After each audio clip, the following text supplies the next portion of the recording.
Hello there.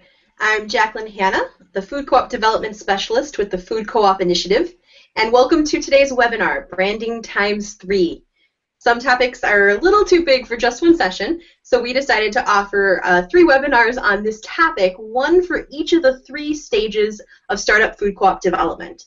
Today is our second Branding Times 3 session, focused on the role of branding in Stage 2 startup development. Food Co-op Initiative is a nonprofit organization dedicated to providing support and resources to people organizing food co-ops all across the U.S. We've actually helped over 79 new co-ops open their stores already and are working with 140 more communities that are working to organize their own food co-ops. Food Co-op Initiative exists to support startup food co-ops at all stages of development. If you're just getting started, please give us a call and introduce yourself and learn more about our resources. You can find contact information or sign up for our mailing list at our website, www.foodcoopinitiative.coop. Our support and resources are free. Our work today is supported by grants from the USDA, National Cooperative Bank, National Cooperative Grocers, the Cooperative Foundation, and the Cooperative Fund of New England.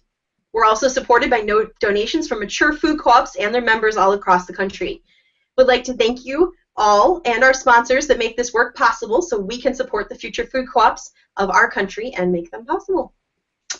Before we get started today, a little housekeeping and a few tech tips. Today's webinar is being recorded and will be available soon on the foodcoopinitiative.coop website as well as on our YouTube channel. We have an extensive library of previous webinars and topics ranging from how to organize your very first community meeting all the way to how to hire your first general manager. We encourage you to share this webinar with your fellow co-op organizers and who could not attend today. This webinar is meant to serve you and it's meant to meet your needs. We can do that best if you interact with us, so please send in your questions during the webinar. You can post them to the YouTube page if you are actually logged in through YouTube. You'll see that option down the side to actually post comments. You can also send questions to info@fci.coop. That's info@fci.coop at any time during this webinar.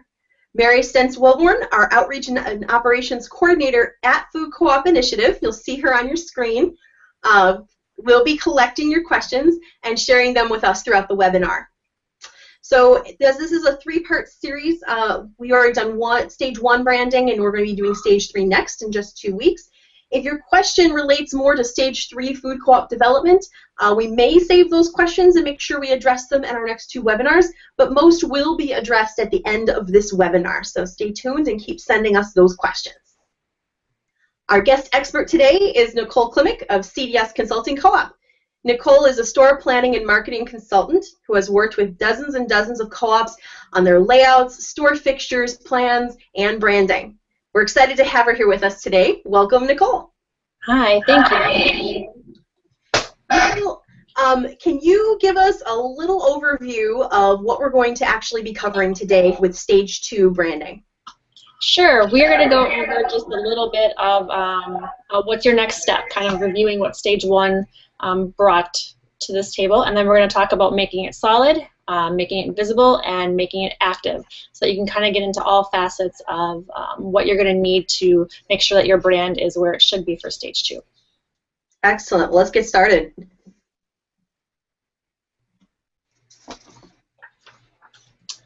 All right. So on to the fun stuff, right?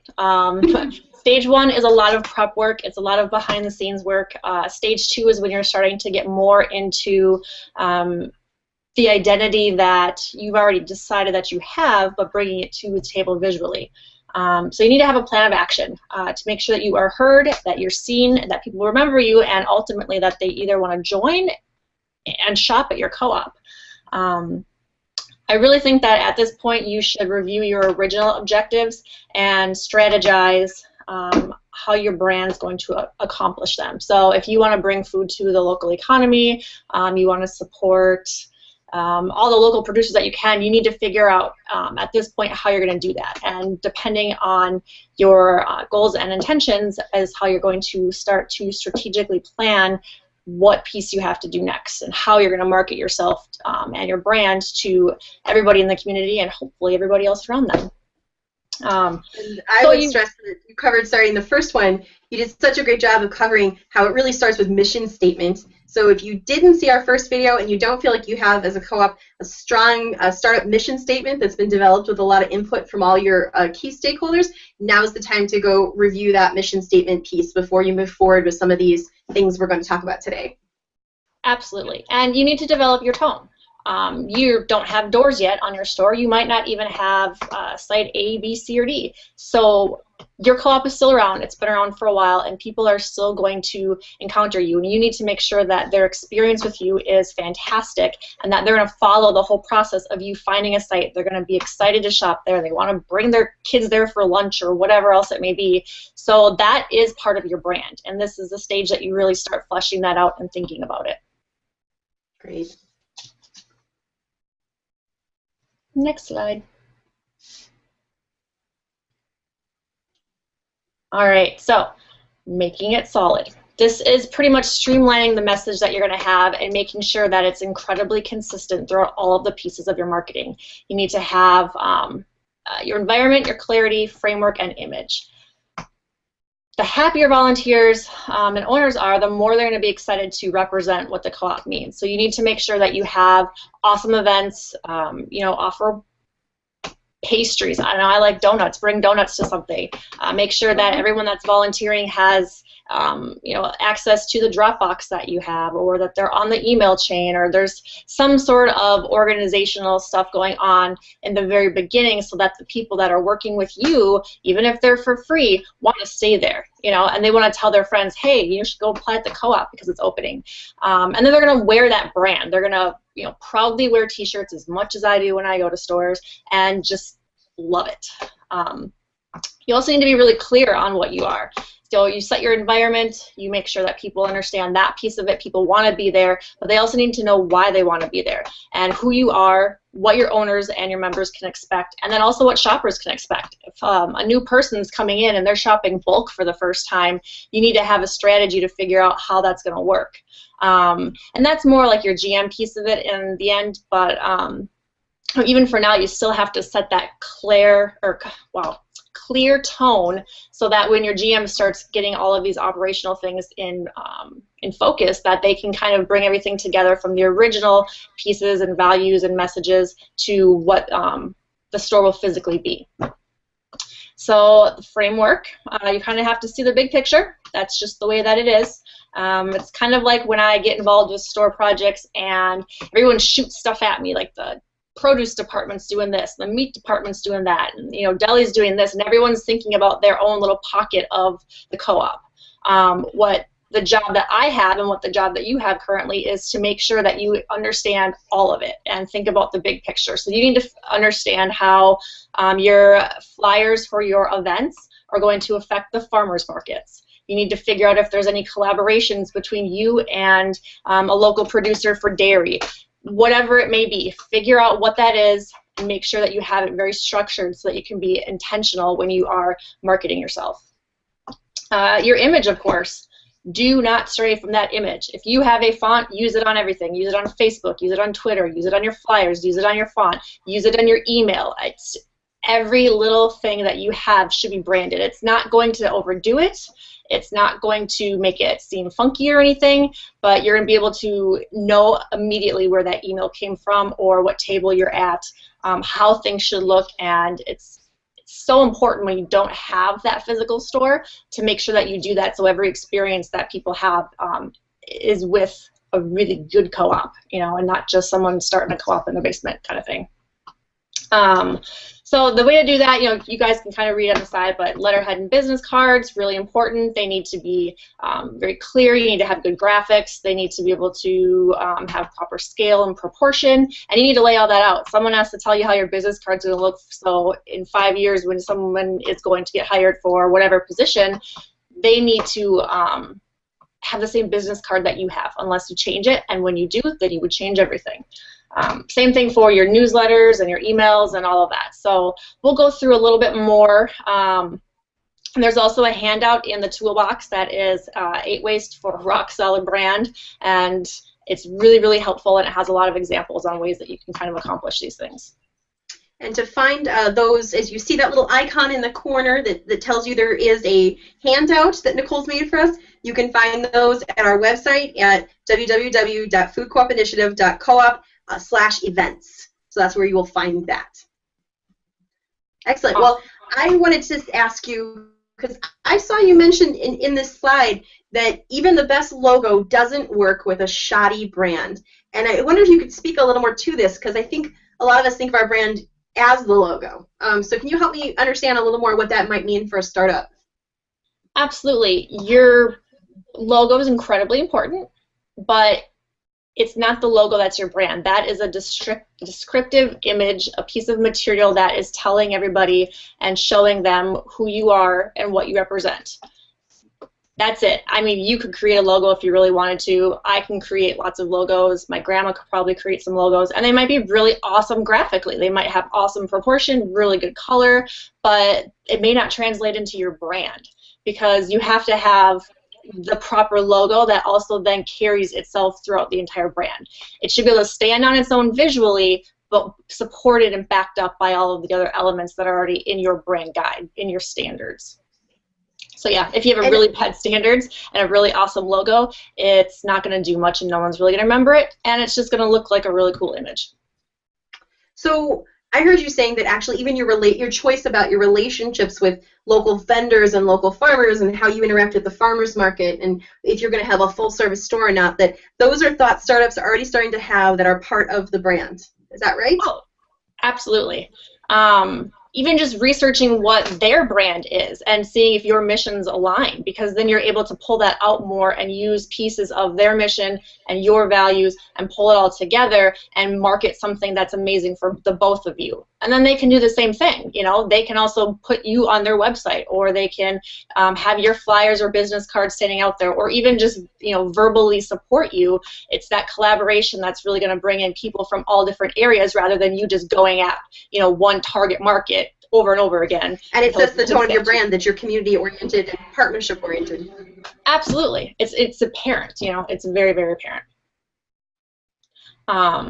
So I should moving into the next slide then. Let's go ahead and look at some examples. Perfect. This is Green Top Grocery. They're in Bloomington, Normal, Illinois, and Illinois is just blowing up with co-ops right now, and this co-op does a fantastic job. I will say that they do have the wonderful advantage of having a fantastic marketing and branding person on their board, but nonetheless, I have worked with co-ops that have had awesome marketing and branding people on their boards, or they know someone who's in branding, and they have not been as clear-cut and as thought-provoking as Green Top Grocery has. So these are just some of their ownership information pieces. I actually went through the whole process, and I joined their newsletter, and I made sure that you know, the letter that I got and the emails that I got from Melanie and their board president, and the emails and everything were all the same, and they were fantastic. They were responsive. I could unsubscribe if I wanted to. Everything was incredibly consistent. The logo was always the same size. They didn't change a lot of the colors. Nothing was blurry. It's just awesome. Even their black and white, I put it on here because it still speaks to you. You don't have to have awesome colors in order to have a really nice piece of marketing materials. So what they have here is their letter for their owner members. They have a really awesome kit that they give as well, that you can create your own kit, you know, and you can have some really nice things for it. We'll go over that a little bit later, but you should have something ready so that every time someone signs up for the co-op and they're putting their investment into you, that you can give them something like, here, we really appreciate you. It's well thought out. I'm not just handing you a bumper sticker or something. So then the next pieces of advertisement, a lot of these are for their newspapers, because oftentimes newspapers on the inside are not in color. So these still really pop out. The balance of the white space versus the images, the clarity of what it is. You really look at it, and the first thing that you're going to see is that someone loves some sort of food, that you see community owned, and you see listener powered. That's all you need to know to get people's attraction to that piece, and Retop understands that. So on the next slide,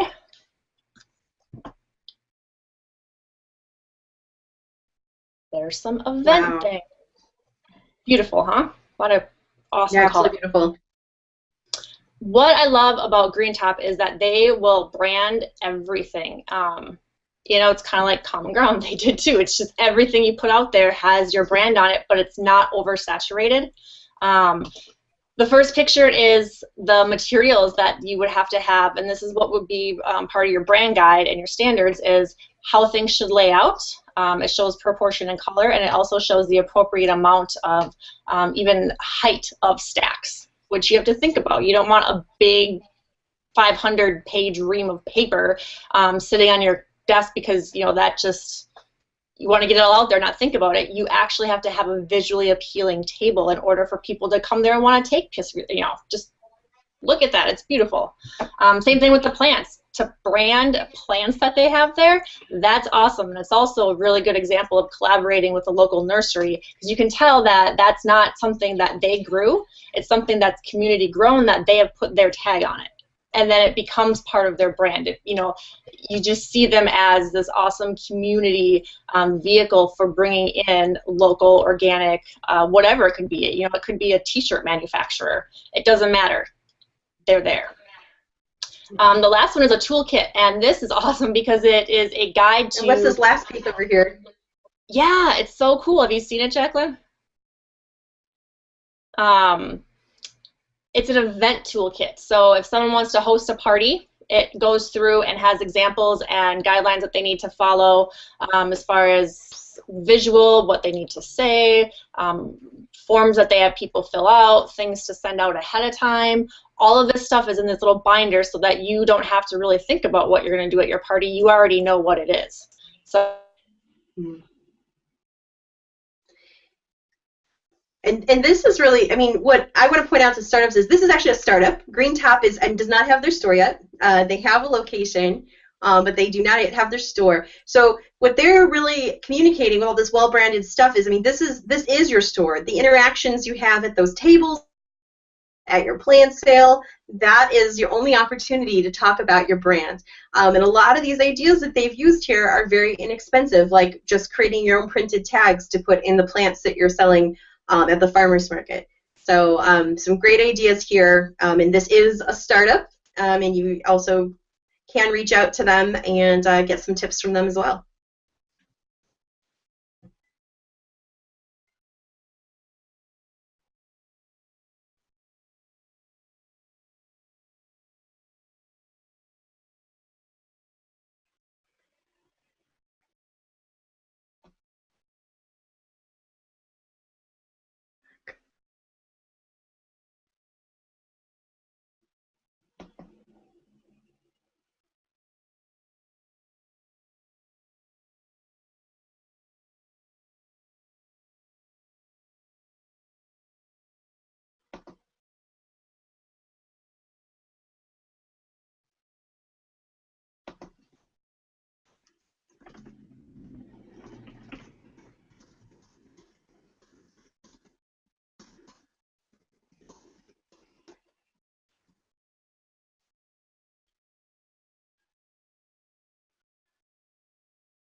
Are we having technical difficulties? I believe we are. Jacqueline, I think you may still be live on voice even though you're not hearing us.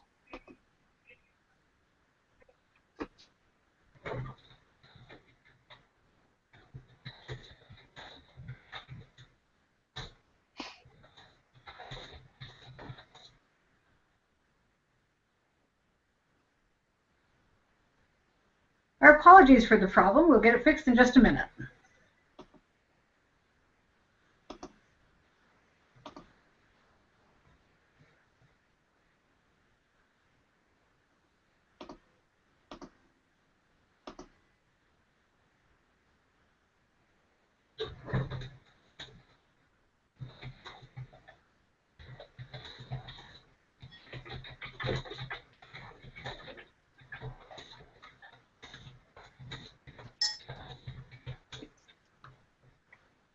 Can everybody see me now? I think we can. Wow, I don't know what happened there. My internet works fine, but I don't know. So when did you lose me? At the close of the green top grocery slide. Oh, good. So I got to finish my full complete thought? I think so. Awesome. Sweet. Well, in the interest of time, questions later if anyone has them. Let's go on to the next slide. So now that you have a rock solid brand, we're going to bring it into the visual aspect of it. It's solidifying everything just to the next level. It's thinking about t-shirts, which we do have an example of green top. It's thinking about bags. It's thinking about the mugs and everything else that you want to have in there. There's a little refrigerator magnet and a bumper sticker and all of the fun things. I've seen tattoos, you know, like the removable tattoos or whatever that kids can wear. It's now not just pencils and pens that you can cheaply get on the internet. You really need to think about the best way to reach your demographics. And if it's senior citizens that are going to be walking to the co-op, you know what? A nice insulated bag would probably be a really good idea. If it's a group of, you know, yuppies, they're like kind of 30 to 40, and a lot of them have young children, maybe you can get coffee mugs because their moms are going to be dropping their kids off and going to the co-op for coffee.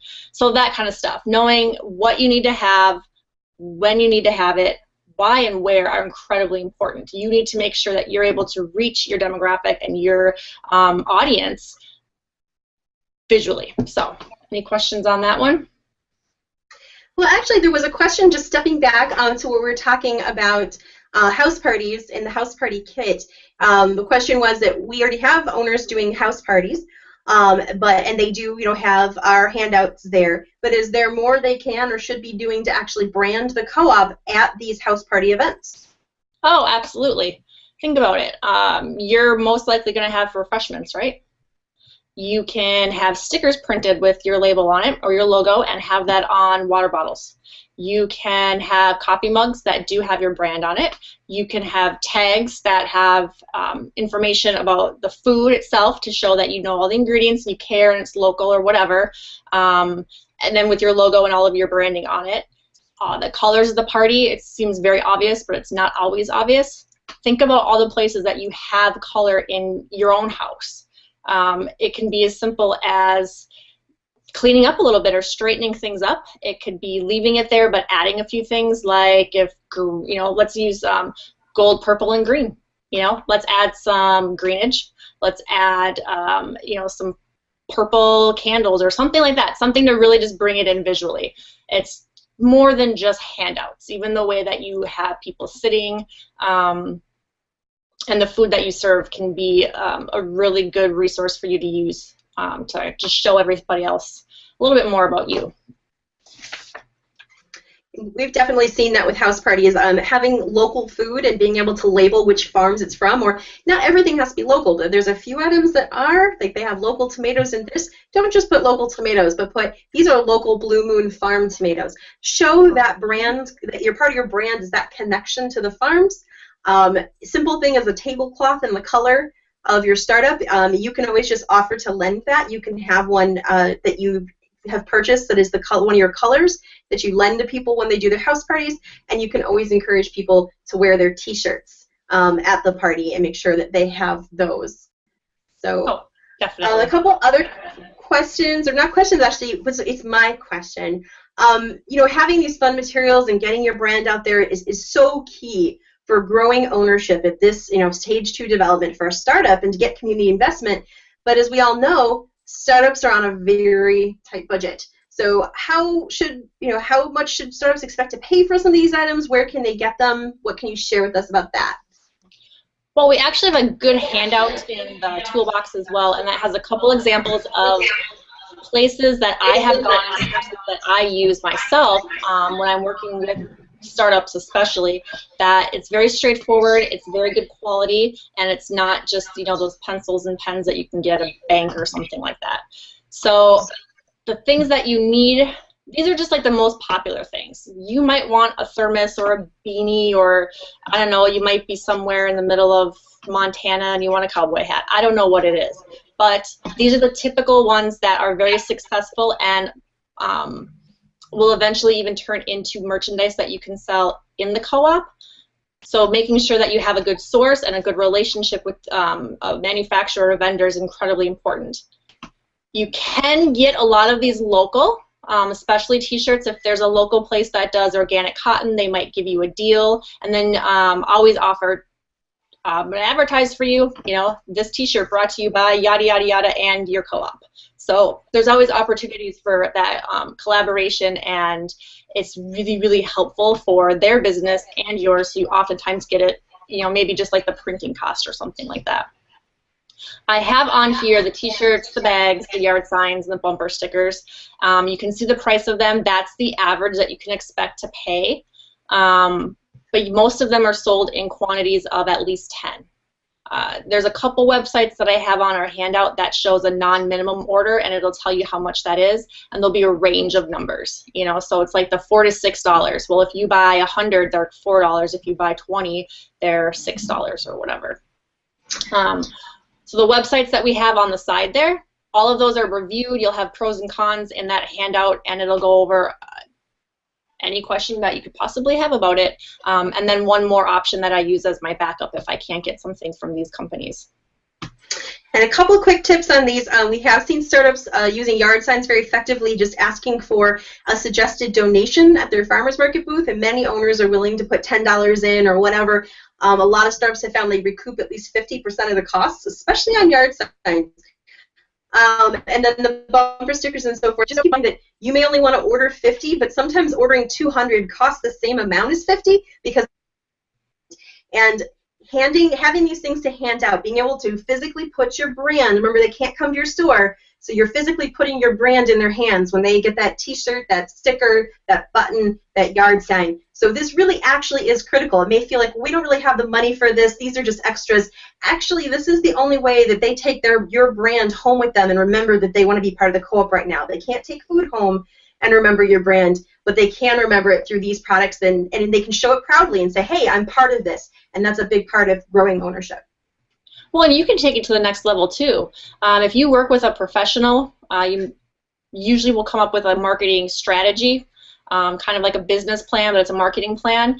I tell people with bumper stickers especially, have a contest.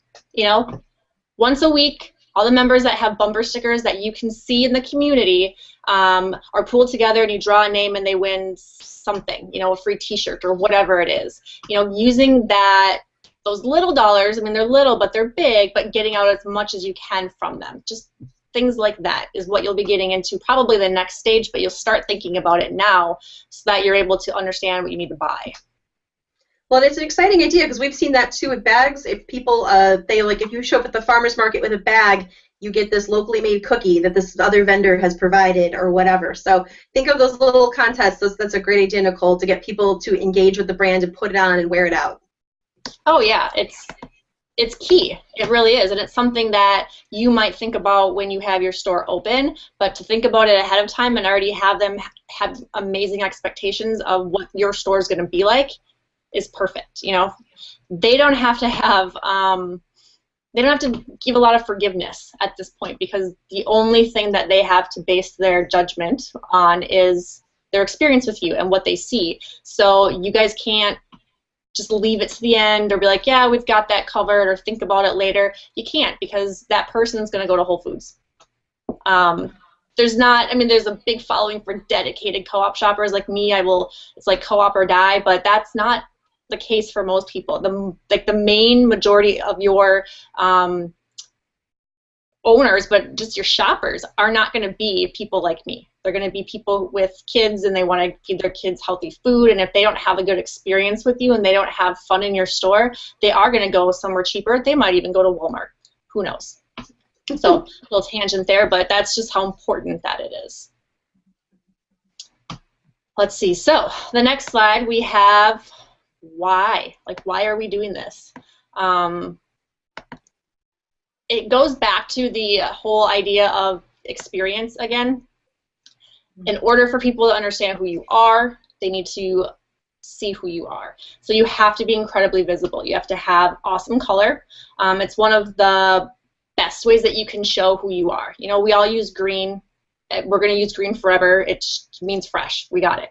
But adding in other colors like the purple or the gold or whatever it may be, or adding in something that you may not have seen that works well and complements it, can really make you stand out. There's a psychology to color. We should do a whole session on that just alone. But it's kind of like Myers-Briggs for branding. Like, you have to figure out, like red. Red is incredibly aggressive. So you just biologically want to move fast through a space. And yellow makes you hungry. Does that sound like anybody to you?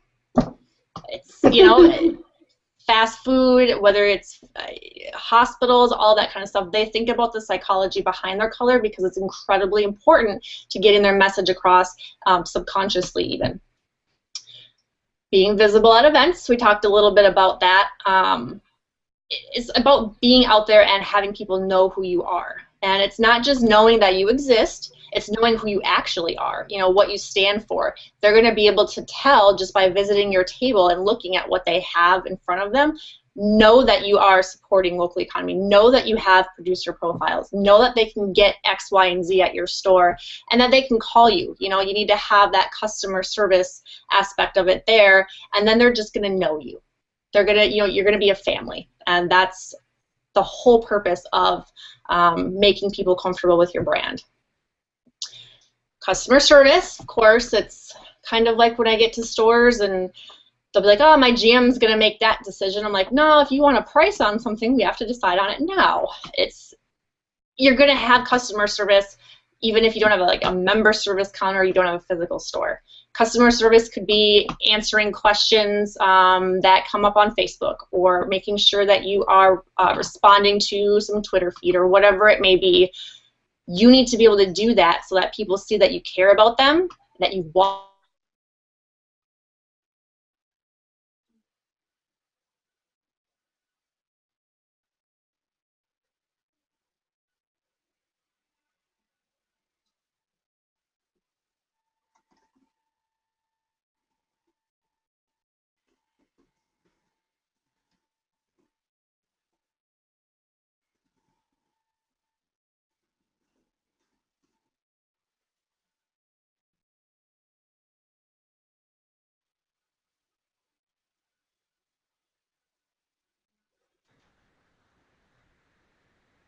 Again, we apologize. We've lost Nicole for a moment, but she'll be right back. And in the meantime, if you have any questions, please send them to info@fci.coop, and we'll get them up to be answered as soon as we can.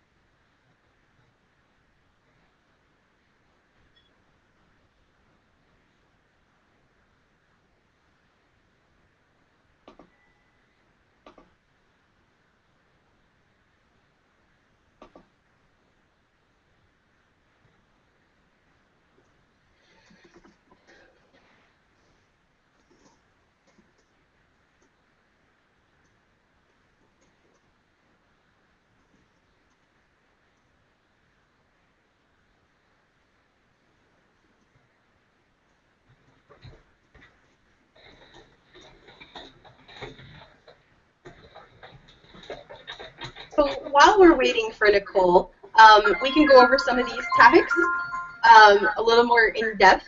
And one of the things to think about is customer service may not feel like it's part of a startup, but every time you are interacting at a booth, at an event, speaking to someone who might be interested in your co-op, you're doing customer service. So that interaction with you, how warm and friendly it is, how informative it is, that is the beginning of your customer service. That is where people start to get a feel for how they're going to be treated. What's different? A big part of what's different about us as co-ops, a big part of why we do startups for so many of us, is that sense of community and of welcome. So the customer service is something that happens at your farmer's market booth.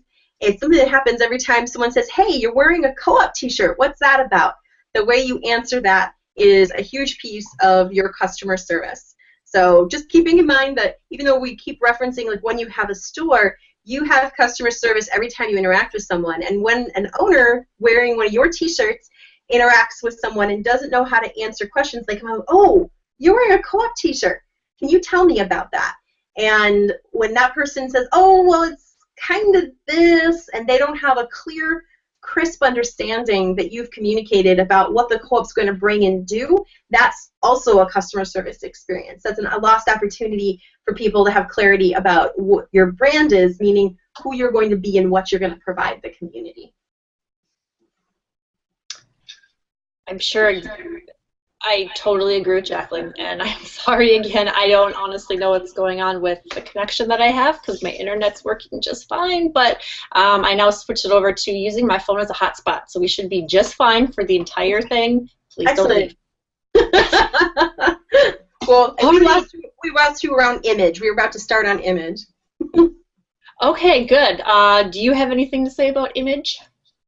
I think that you said it really well here, is that the other thing to keep in mind is that you are really solidifying who you are, not just to your potential owners, which is huge. Because remember, even if you're early stages, when you're talking to a potential owner, you're talking to a potential owner lender, someone who's going to make a loan to your co-op, but you also might be talking to someone who is, you know, the spouse of someone at the bank who's going to make your loan, someone from the city who might be working on the TIF grants you hope to apply for a year or two down the road.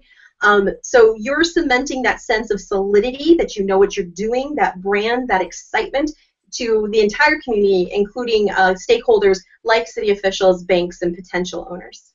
So real quick question. We did have a question about how we decide how much to budget for this type of visibility, because new owner dollars are so precious, and that is so true. I know that there's 5 places every startup needs to put every new dollar that comes in. And so how do we decide how much of this to do?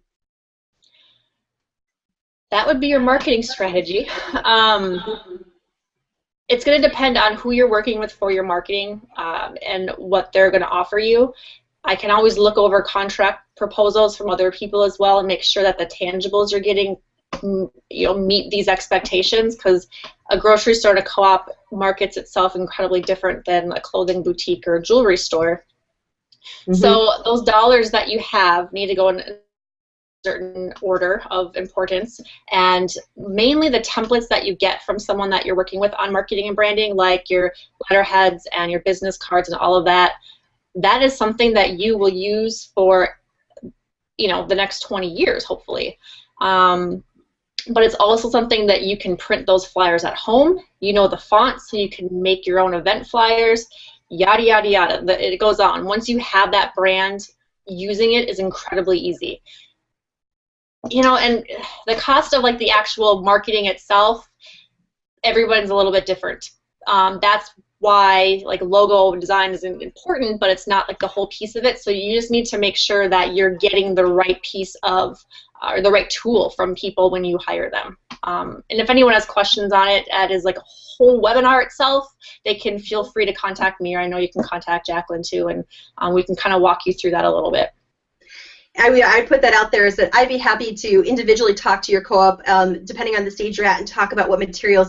My big point would be have something they can walk away with. Now, we saw something really great. Azabeth Food Co-op, another startup, they have a beautiful business card, really professionally printed, but what they did on the front, they put their co-op's information, but they left a lot of it blank.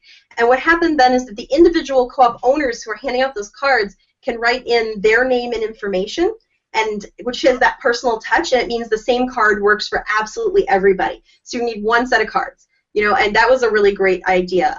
But I would say make sure they have a tactile takeaway. To me, having free buttons or temporary tattoos or stickers that you treat pretty much just like, you just give them to everyone is really indispensable. You have to have something fun they can walk away with. But we can talk more if you get into t-shirts, yard signs. Again, a lot of that owners will pay for. And so there's ways to get that brand out there without spending a lot of money.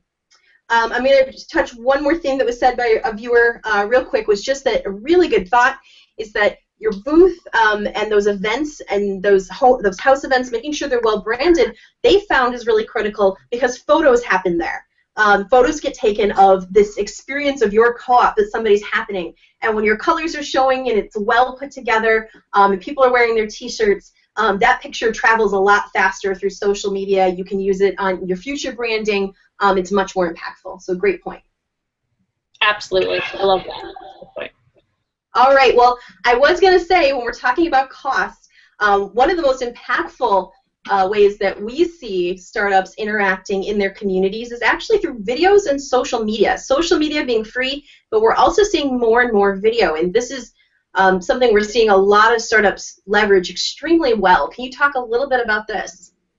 Yeah, videos are incredibly popular and a very good resource. You just have to make sure that you know how to do them. So if you're thinking about doing a video, I would suggest contacting another local startup or an established co-op and see what they do for their videos, and at least get some tips on, you know, the housekeeping piece of it, the best way to edit, or whatever it's going to be, so that you can do it as inexpensively as you can, but also, you know, getting experts on there. You know, having Jacqueline come on your video or something like that. Sorry, Jacqueline. But, you know, making sure that you have some credibility behind it and that it's an actual message that people will be able to take away with. So, oh my gosh, that really smart person from this awesome food co-op place said this, you know, and it just gives it more credibility than you would have if it's just you, a really well-known person in your community, I'm sure, but not necessarily when it gets out on every platform of social media that we have.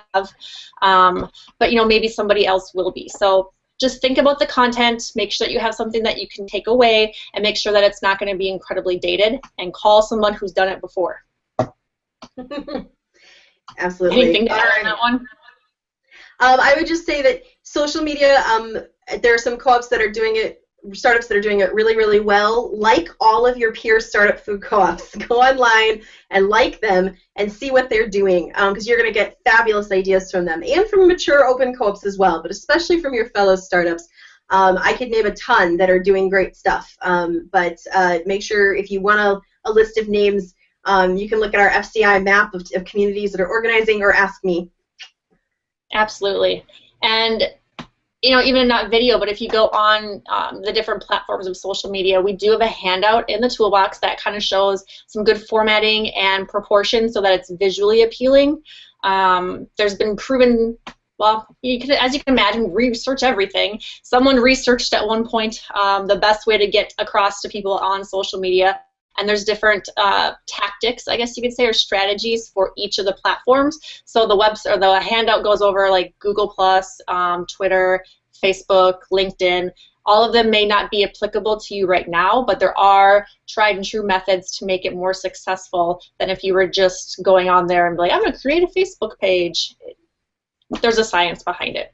So we weren't going to talk too much on social media. If anyone has any questions, feel free to contact us after you read the handouts, and that's it. All right. The third and final thing, no, I'm just kidding. It is the third and final part right now, but that's making sure that you are being active. Here are some really good examples of co-ops that are in action. These are all startups. Prairie Food Co-op is awesome at their yard signs. I absolutely love it. I love the grocery carts. I love that they put the carts in there. I love that everyone's wearing the t-shirts. You can tell right away who they are. And that is the whole point when you're walking by in a parade. Parades are great ways to get out there. You can hand out organic lollipops, you know, or gummy bears, whatever it is, because I know I don't let my kids eat Tootsie Roll Pops when they get out to the fair. So, you know, doing that kind of stuff and being remembered is incredibly important, and the only way that people are going to remember you is if they have something in their hands and if they have something in their heads. A couple of other examples are, you know, KCFC, they have a really nice banner. I would like it more if there was some more color brought in, you know, and oh, there's the next slide already. So you can read over that, the other one, and we'll kind of break it down a little bit. So this is Prairie Food Co-op's example of a table that they had at an event, and they had their banner which is awesome. And they definitely have their flyers. If you notice, all the colors blend really well together. The proportion of white space to colored space is really well, and your eye is able to drift through each one of them and stop and read or stop and absorb the information that is being put in front of you, and then move on to the next one and still remember everything else. So people are walking away with a memory that's sticking with them, mostly visual, but the keywords that you're throwing out there, like the local and the community and all that stuff, they're going to relate to your brand. So you're able to do that by props and flyers, info, the letterheads, the tangibles they get. Like one time a startup had lip balm, like organic lip balm with their label on it, and it was awesome. And that's something that every time someone puts on that lip balm, genius, they're going to be thinking of that co-op. Sign-up sheets for all of your events. Have calendars there of events that are in the community, not just the co-op events, but the community, surrounding communities, and try to touch each and every part of your demographics. So I would say have some, kid-friendly events on there, and then have some senior citizen ones or whatever your demographic age range, and make sure that you are able to get everybody active, and then they're going to remember that they got that information from the co-op. You can also do any surveys that you're going to have, just fun ones, any information on the process of finding a site, or wherever you're at in your stages, you can make sure that people know it and that they have something to take away from it, and then they can put it on their fridge or whatever it is, hand it to a friend. And I'm going to point out this is one great place to invest. One of the things we're seeing more and more startups having banners like this. If you look at Prairie's banner, unless you're in a community that already really well knows what food co-ops are, so that's basically Minneapolis, most people aren't quite sure what they're going to get. And so what a lot of startups are doing is taking photos in other co-ops and mature co-ops that they've visited that really display what they want their store to be about, and then they make these banners with their logos on them behind. They're not saying this is their store. This actually happens to be Common Ground Food Co-op in Urbana, Illinois. But they're saying this is what it's going to be like. These are reusable. They're easy to set up. They're lightweight, and you can take them. You'll take them to events for years until you get the doors on your store. So these are just an excellent. It's a whole new level when you have that behind you, and people go, "Oh, it's going to be a store," and they see that from the minute they're coming up. Other quick thing is that we're starting to see people make their booths interactive, having kids games at their booth. Green Top has a very fancy one. I can show you photos, but you also could just take 3 buckets and nail them to a piece of wood and give kids plastic fruit to throw in the buckets, and they win a sticker, a co-op sticker or something like that. Having a reason for their children to come up and interact with the booth is often a great way to start a conversation. You know what I've always wanted to do in an Idaho food co-op? Have a potato dig. I want to put a sandbox out there, and I want to bury some potatoes, and I want some kids to come up and dig, and every kid that gets a co-op gets a sticker or something. Whatever that gimmick thing is to get people over there, you would never forget that, especially as a parent if your kid is having that much fun. And there goes those social media pictures again. Look at little Johnny playing with the co-op potatoes or whatever it is. Yeah, it's absolutely really awesome. Okay. So what about getting media to pay attention to what you're doing? Oh, you love them and you hate them, but you want to make them your friend. The media is incredibly useful. It can also be a little damaging if you don't use it correctly.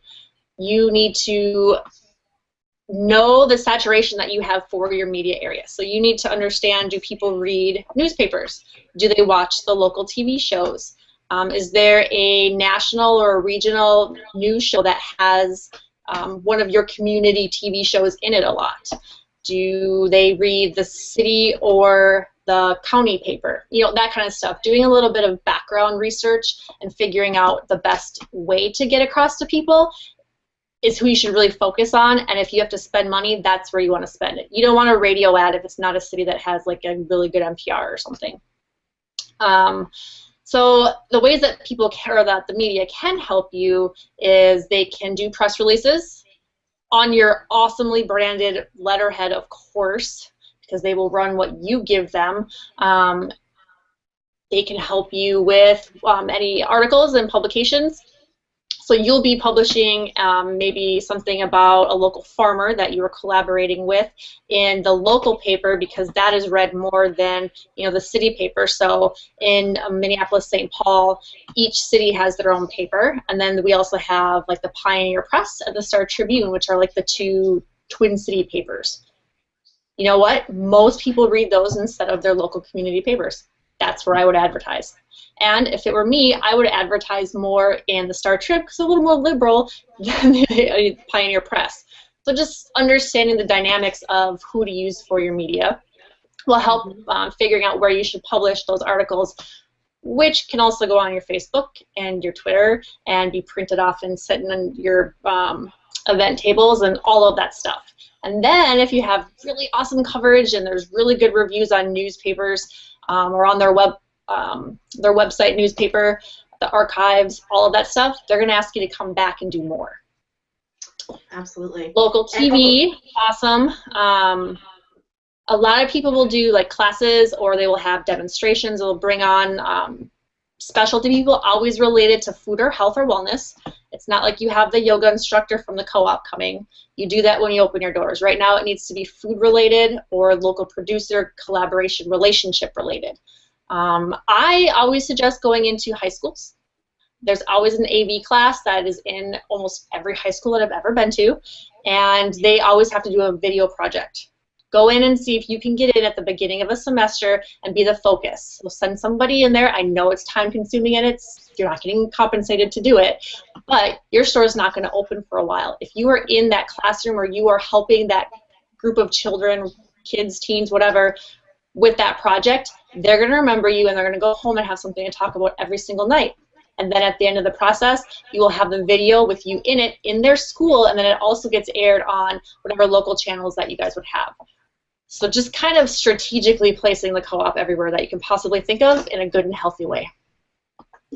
The idea with media is that, you know, free media is the best. I wouldn't recommend for most startups spending money on advertising. It's probably not necessary. And I know that there have been some startups that have talked to us about struggling to get their local media to cover them. And I'd stress that the way to get them to pay attention is actually to create too much buzz to be ignored. And that means starts with any kind of coverage you can get at first. Do you have an electric co-op in your region? If you're a rural region, the electric co-ops often have a newsletter, and they would do a little blurb on you, put it in their newsletter. There's often someone local who's doing a podcast show they're trying to get attention for on different topics. There are also some national small podcasts on co-ops and food issues. I mean, don't be shy. We had a Sitka Food Co-op just approached a national podcast show that did a little bit on food co-op initiative and how food co-ops are growing in the nation, and he called them up and said, I want you to cover us too, and they were, oh okay. And then they did that interview, they pushed it on social media and Twitter and Facebook, and then that got more attention. It's like, oh, this co-op, something's really happening at this co-op. It gets you more attention, and it really doesn't matter at first what kind of media it is, as long as you can promote you were in media. And getting that out there, that creates kind of a solidity. And then you see the local papers and the local TV stations calling you more and reaching out to you. So at first, if you need to get some validity and seem like a real thing for them to approach you, any kind of media you can get is good media, no matter how small the outlet, and then promote the crud out of it. And even share that, even send that to, if you have press connections at the local newspaper or TV station, just send them a quick email with a link, said, oh, I thought you might be interested in this podcast on us, and let them see that you're getting coverage. That's a really, really very strong point, Jacqueline. I like all the examples that Jacqueline gave are perfect to what you would do. You would want to have something that is free, preferably, sometimes inexpensive, but you also have to strategize. You know, you have to make the first move. You can't just wait for somebody to come and knock on your door and be like, hey, you want to do an article on the co-op or whatever. You know, like she said, call somebody, send somebody some links, make sure that it's in your strategic planning, that you are getting out there in the ways that you want. That way you can control the way that the media is seeing you, and you can control what is going out there, rather than waiting and seeing what's going to happen and have like a, you know, well, I think we're going to be in an article this week or whatever it's going to be. So very cool. Very good point. All right, let's wrap this up. Get back to questions. Cool. So Basically, be solid, be visible, be active. By the end of stage 2, you should have a lot more fleshed out visibility. You should have a lot more imagery. You're going to have a lot more brochures, flyers, basically a template and a brand and a guideline standards that you need to have in order to get you through to the next stage where you're going to actually flesh everything out a lot more and start working on the physical space itself and how you're going to be able to brand yourself into your store. Excellent. Well, thank you, Nicole. We've got some questions for you. So let's see what we've got to start with here. Some of these we might go back and forth on them. One of them was back to social media and online presence. How should we share our membership drives? How important is it to show current member levels and keep it current? So let's talk about promoting ownership and membership through social media. You know what? There are certain cases where it's not as important to do that update. If you're moving really, really slowly and you're just a community that's going to take a long time to grow membership, comparatively to the ones that will get 100 members in an event or whatever, then it's not as important to do it very often. You can do it maybe quarterly. But if you have a lot of new members, it is really, really cool to not only put on there the number of members and when they've joined, but you can get them to put their face on Facebook or whatever it is, or hold up a sign and said, I joined the co-op because. We've all seen those, and that's a really, really great strategy, and it also keeps people engaged and they want to know, or they saw somebody that they know and they want to be on Facebook too, so they're going to go join the co-op. What do you think, Jacqueline? I would agree. I think that every single time you've got a new owner, find out if they're willing to be thanked. If you get a chance to take a picture of them with a statement on why they joined the co-op, that's ideal. Because every time, again, like Nicole said, that someone sees a face on your Facebook feed that is someone they know, and even if it's someone they don't, but just looks like, oh, somebody else joined. But they make that connection. Seeing real human faces connected to choosing to be owners is really huge. I'm super updated on your website. When it comes to social media, maybe just sharing it when you've had significant growth. Now, if you're at 25 owners, every owner is significant growth.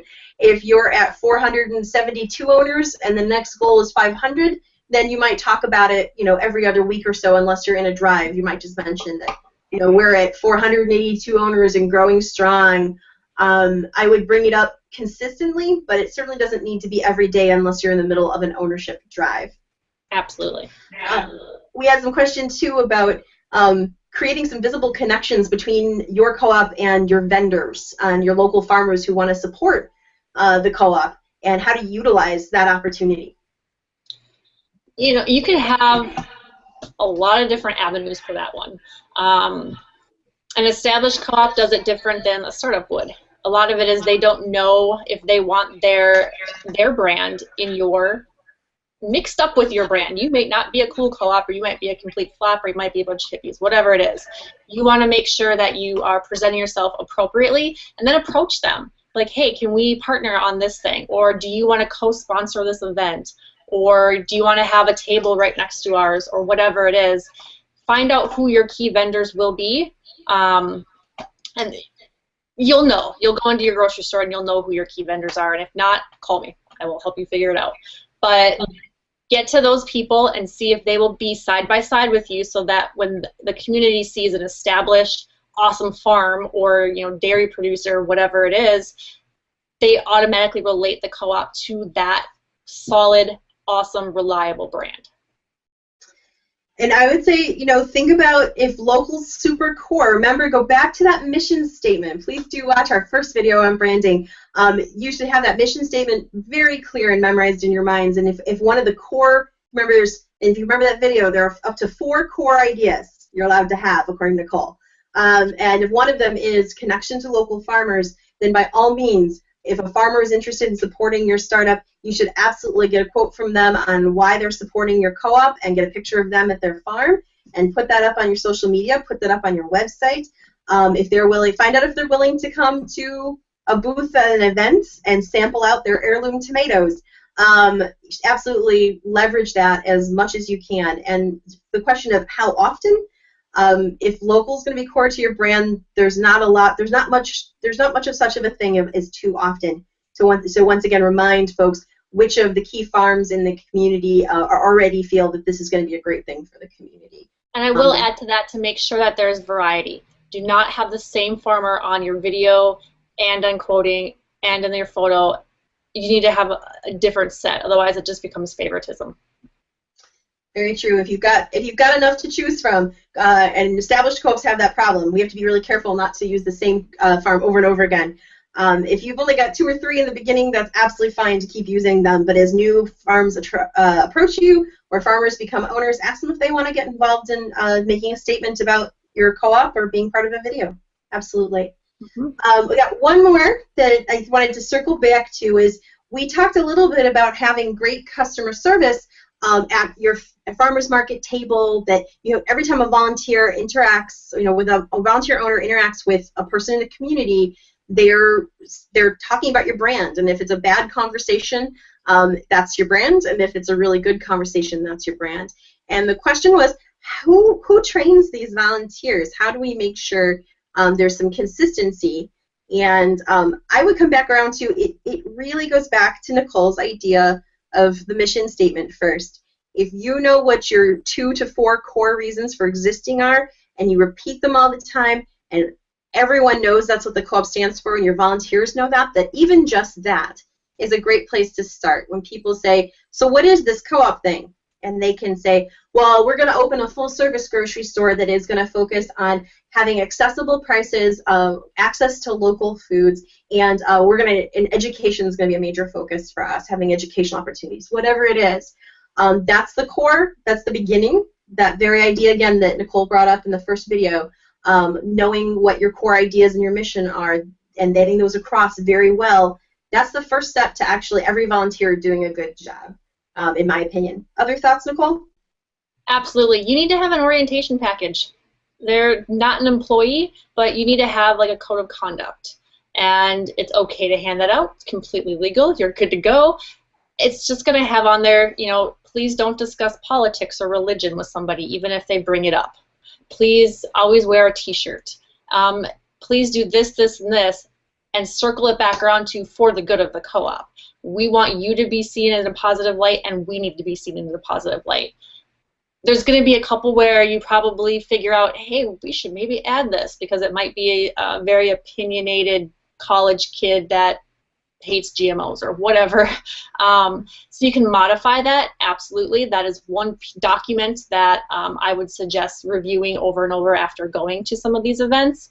But yeah, it's perfectly fair to ask people, not train them, but ask them to behave in a certain way and to look in a certain way, and you'll be good.